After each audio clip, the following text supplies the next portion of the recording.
Junta Directiva de la SEIN por la organización de esta reunión número 2 y la invitación para participar en ella. Es un placer compartir también, como hicimos el año pasado, esta mesa con el doctor Antoni Trilla del Hospital Clínic. Hablaremos uno detrás de otro y luego tendremos, vamos a intentar que 15-20 minutos para preguntas que podéis lanzar a través de la plataforma e intentaremos contestar después. Voy a intentar compartir la pantalla y vamos a empezar ya la presentación.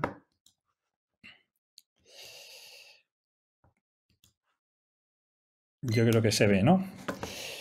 Muy bien, pues realmente el año pasado hablábamos del nuevo coronavirus y este año tenemos que seguir hablando de que es un virus nuevo, porque como veréis hemos aprendido bastantes cosas, pero todavía tenemos desconocimiento muy grande de muchos aspectos de este que todavía sigue siendo un nuevo agente. Esta es uno de los primeros artículos y quizá el más importante de todos, ¿no? Con la descripción del nuevo agente. Esto se lo debemos a esta persona, a San Yong-jen, que trabaja lejos de Wuhan, en la ciudad de Shanghái, pero recibió una muestra de uno de los pacientes de este brote que se había empezado a detectar ya desde diciembre, el 3 de enero. El 5 de enero estaba ya la secuencia y se filtró que era un coronavirus-like, parecido al SARS. El 7 de enero se manda el manuscrito a Nature. Inmediatamente cuando lo reciben, ellos sugieren que esa secuencia debe hacerse pública inmediatamente. Esto se hace el 11 de enero y este realmente es el acontecimiento fundamental de toda esta primera parte de lo que ahora sabemos que llegó a ser una pandemia. Y realmente, desde que conocemos la secuencia de este nuevo coronavirus, no hemos avanzado mucho porque todavía tenemos un importante vacío en el conocimiento de cómo ha surgido esta gente. No se ha identificado cuál es el reservorio en la naturaleza del SARS-CoV-2. Os recuerdo que el virus más parecido es este que está aquí, que se trata de un coronavirus aislado en un murciélago, en una zona en el año 2013, en una cueva, en una zona relativamente distante. Este coronavirus, el RAT G13, tiene un 96% de homología, es el coronavirus más parecido al SARS-CoV-2. El SARS-CoV-1 tiene un 80%, pero esto es una distancia muy grande y no es claramente el antecedente, el reservorio humano del coronavirus del SARS-CoV-2. Esto es algo que desconocemos y es una información de la máxima importancia. Recientemente ha habido una misión de la Organización Mundial de la Salud que ha estado sobre la zona intentando encontrar algún tipo de conexión y aunque todavía no han hecho públicos todo el informe final, da la impresión de que los resultados de su visita en este aspecto, desde luego, no van a ser muy significativos. El origen, el momento en el que este SARS-CoV-2 apareció, saltó a la especie humana, cada vez se estima con más precisión y esta es una información muy reciente de un grupo de genetistas evolutivos y la estimación es que seguramente entre mitad de octubre y mitad de noviembre del 2019 se produjo este hecho, pero como digo es una de las informaciones que todavía desconocemos. A partir de la disposición de la secuencia que estuvo, se hizo pública, se mandó a GenBank, pero GenBank tarda unos días en ponerla, o sea que la disponibilidad fue a través de esta web, virological.org, y del 10 al 11 de enero del 2020.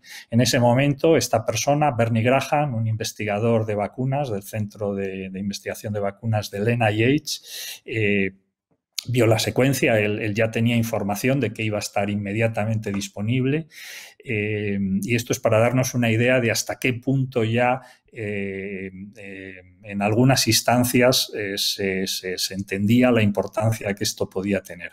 2 días después, el día 13 de enero, Bernie Graham, junto con su equipo, tenía ya, Bernie Graham es un colaborador de la compañía Moderna, ya tenía todas las construcciones diseñadas, y se empezó de una manera rapidísima todo el desarrollo de las vacunas. El día 16 de marzo, 66 días después de que se hiciese pública la secuencia de este nuevo coronavirus, se inyectó al primer paciente, se empezó la fase 1 de la vacuna de Moderna, 66 días, ¿no? Realmente una velocidad extraordinaria, y todo en parte debido a un acontecimiento que ha sido fundamental y que seguramente muchos de vosotros ahora sabéis, porque es una historia que ha circulado y ahora es relativamente bien conocida.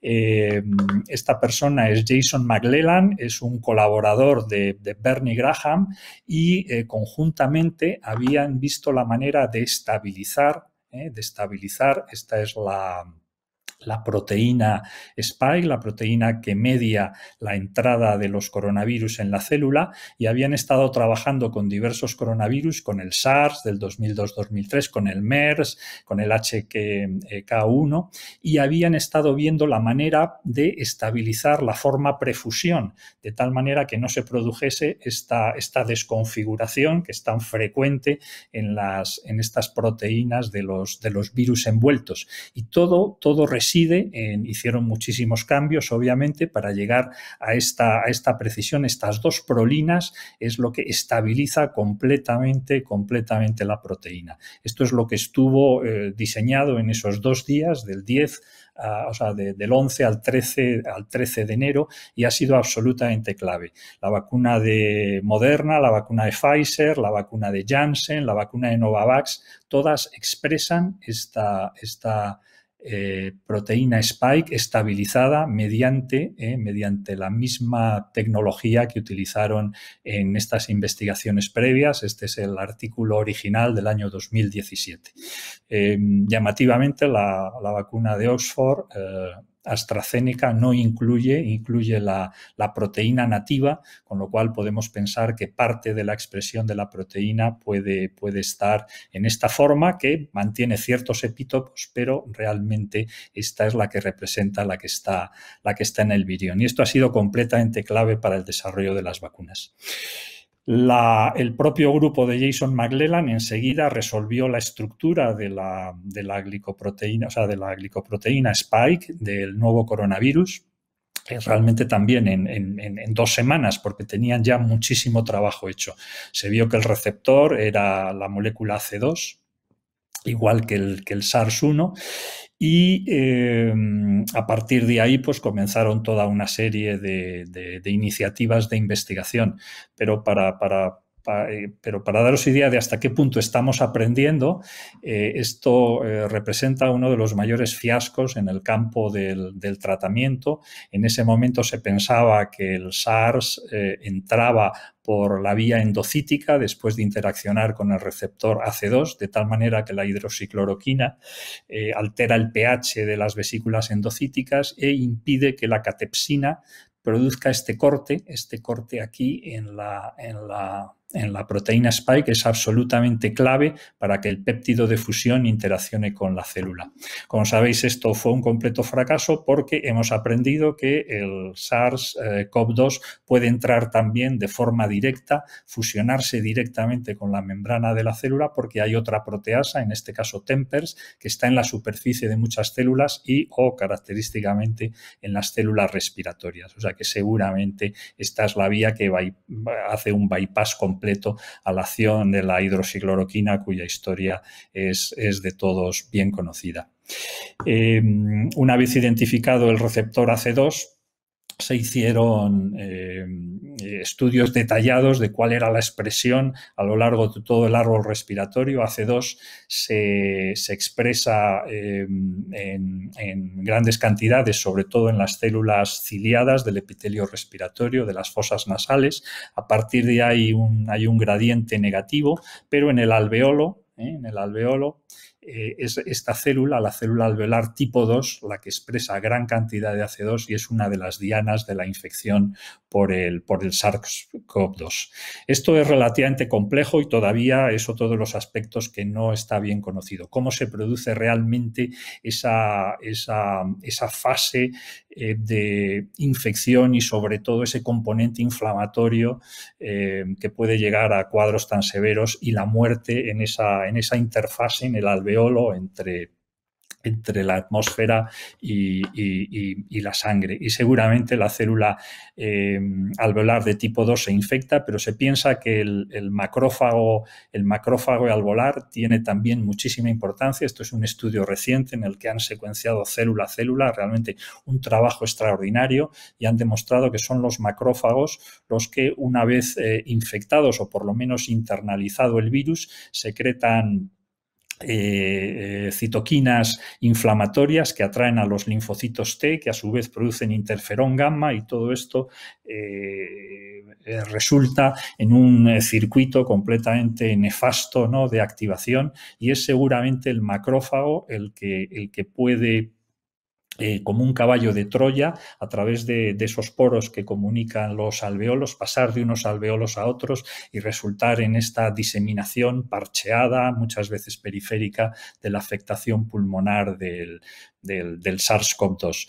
Pero esto no es más que el comienzo. Seguramente hay otros muchos más receptores implicados. Este es un receptor en macrófagos y en células dendríticas. Estos son resultados de una línea de trabajo de nuestro laboratorio. Este receptor, que se llama DCSINE, que es uno de los representantes de muchas familias de receptores en macrófagos y en células dendríticas. En este trabajo demostramos que tiene una afinidad también extraordinaria por el spike de SARS-CoV-2 y demostramos que esta interacción facilita la infección de células susceptibles, ¿no? A través de esta captura y de la interacción célula-célula se produce una mayor infectividad. Y estas son unas imágenes de criomicroscopía electrónica en el que se ve, este es el spike. Este es el spike del coronavirus y esta es esta proteína DCSINE. Esta es una colaboración que tenemos con el grupo de biología estructural en la Universidad de Grenoble de Franz Fieschi. Y ellos han medido esta afinidad que realmente es muy grande. Seguramente hay muchos más receptores implicados y conoceremos más en el futuro cercano. Igualmente, hemos estado estudiando en nuestros laboratorios la viabilidad, hasta qué punto la replicación del virus es importante, y hemos establecido, hemos estudiado, nos hemos focalizado en casos de enfermedad leve versus casos de enfermedad severa. Como sabéis, son dos circunstancias completamente diferentes, también lo es desde este punto de vista. Aquí en este cuadrante, en sólido, son los cultivos, esto es cultivo de secreciones respiratorias. Están en azul, son las muestras con cultivo de casos leves. Entonces, en los casos leves tenemos positividades que llegan como máximo hasta los 10 días, y generalmente se resuelve completamente la infección, los síntomas, y no hay ninguna evidencia de replicación. Y el escenario es completamente diferente. Aquí en rojo tenemos las muestras correspondientes a los pacientes con enfermedad severa. La mayoría son pacientes en intensivos en los que podemos detectar, aquí en sólido son los cultivos positivos, ¿no? Hasta más de 30 días podemos detectar, incluso con ciclos relativamente altos, virus viable en secreciones de estos pacientes, y en algunas de estas muestras coincide con altas cantidades de anticuerpos neutralizantes. Entonces pensamos que hay un componente de inmunopatogenia muy diferente de lo que ocurre en los casos leves, y todo esto tendremos que integrarlo o reconciliarlo y encontrar un mecanismo, ¿no?, que explique por qué se producen estas estas circunstancias. Entonces, bueno, las buenas noticias es que los anticuerpos frente a esta glicoproteína, frente a la proteína Spike, son neutralizantes, ¿no? Esta ha sido una de las informaciones bueno, más esperanzadoras. Aquí tenemos, estos también son datos de nuestro laboratorio, este es el nivel de inmunoglobulina G frente a la proteína S, frente a la proteína Spike, y aquí vemos esos niveles comparados con, en un ensayo de infección, la actividad neutralizante 50. Como veis, hay una relación que es completamente, o sea, proporcional. Incluso en muestras que tienen unos niveles bajos de IgG, podemos ver que hay una alta capacidad neutralizante, y estas muestras, la actividad neutralizante depende de IgA e IgM, que aparece en algunos momentos de la infección. O sea, los anticuerpos anti la proteína S son en gran parte neutralizantes, y esta es una noticia muy esperanzadora de cara a tener como luego se ha comprobado, una vacuna. Todos esos anticuerpos, fundamentalmente el 80%, van dirigidos frente a esta región que está aquí en verde, de la estructura de la proteína Spike, que es el dominio de interacción con el receptor. Esta es la zona que interacciona directamente con el receptor AC2. Hay un 20% de todas formas de anticuerpos neutralizantes que tienen como diana la zona N-terminal de la, pero casi toda la actividad neutralizante se focaliza en estos anticuerpos anti-RBD. Y estos anticuerpos son bastante persistentes. Esta también es un seguimiento que hemos realizado en nuestro centro, y aquí tenéis la evolución de los niveles de IgG, de IgA, de IgM, que lógicamente tienen una evolución muy diferente, y aquí en rojo tenemos la actividad neutralizante. Entonces, hay una gran heterogeneidad, esa es una característica general de todo lo relacionado con el coronavirus y el COVID, comportamiento clínico completamente diferente, desde asintomáticos hasta casos graves y muerte, y también en los niveles de anticuerpos son muy heterogéneos, son muy diferentes, pero como veis, de media son relativamente estables, y a los 7 meses de seguimiento, prácticamente utilizando técnicas sensibles, todos los pacientes tienen alguna evidencia de producción de algún tipo de inmunoglobulina y de actividad neutralizante. Y esto no se acaba de entender muy bien. Este es un trabajo del grupo de Michel Nussbaum en Rockefeller, en Nueva York, que demuestra que aquí arriba tenemos las células B memoria, las células B que expresan receptores frente a coronavirus, y vemos que aumentan desde el mes hasta los 6 meses. Hay evidencias, otros grupos también lo han comprobado, de que la maduración de la afinidad de los anticuerpos sigue produciéndose después de la infección aguda. Y aquí tenemos el número de mutaciones en las regiones variables. Esto es cadenas, no se ve aquí en la gráfica, pero esto es en las cadenas, las zonas variables de las cadenas pesadas y de las cadenas ligeras. Hay signos muy claros de que hay evolución de la afinidad de los anticuerpos. Es decir, independientemente de los niveles, los anticuerpos cada vez son mejores. Y esto es un enigma, porque esto debe estar detrás de la estimulación en los centros germinales de los ganglios linfáticos. ¿Dónde se produce esto? No se sabe. En esta publicación reciente del grupo de Nussbaum se especula con que puede ser en el epitelio gastrointestinal. Estas son imágenes de intestino, en el que se ve aquí en verde es la expresión de AC2. AC2 se expresa en cantidades muy altas en intestino, y aquí vemos con mayor detalle, aquí en rojo es la presencia de proteínas de SARS-CoV-2. Estas biopsias están tomadas 9 meses después de la infección aguda. Si este es el mecanismo, la presencia de coronavirus o la replicación, o por lo menos la presencia en esta localización, y es ahí donde se está produciendo la estimulación de la maduración de afinidad de los anticuerpos, todavía, en fin, deberá confirmarse, pero es una de las posibilidades. Y luego, ya en esta última parte, algunas sorpresas que nos ha deparado el virus. Una de las sorpresas es que aparentemente aceptábamos, y de hecho es así, los coronavirus y el SARS-CoV-2 también son virus RNA muy grandes, entre los más grandes que existen, de casi 30.000 nucleótidos. Es imposible la replicación de esta cadena tan larga sin que haya un mecanismo de corrección, porque si no se generarían muchísimos errores.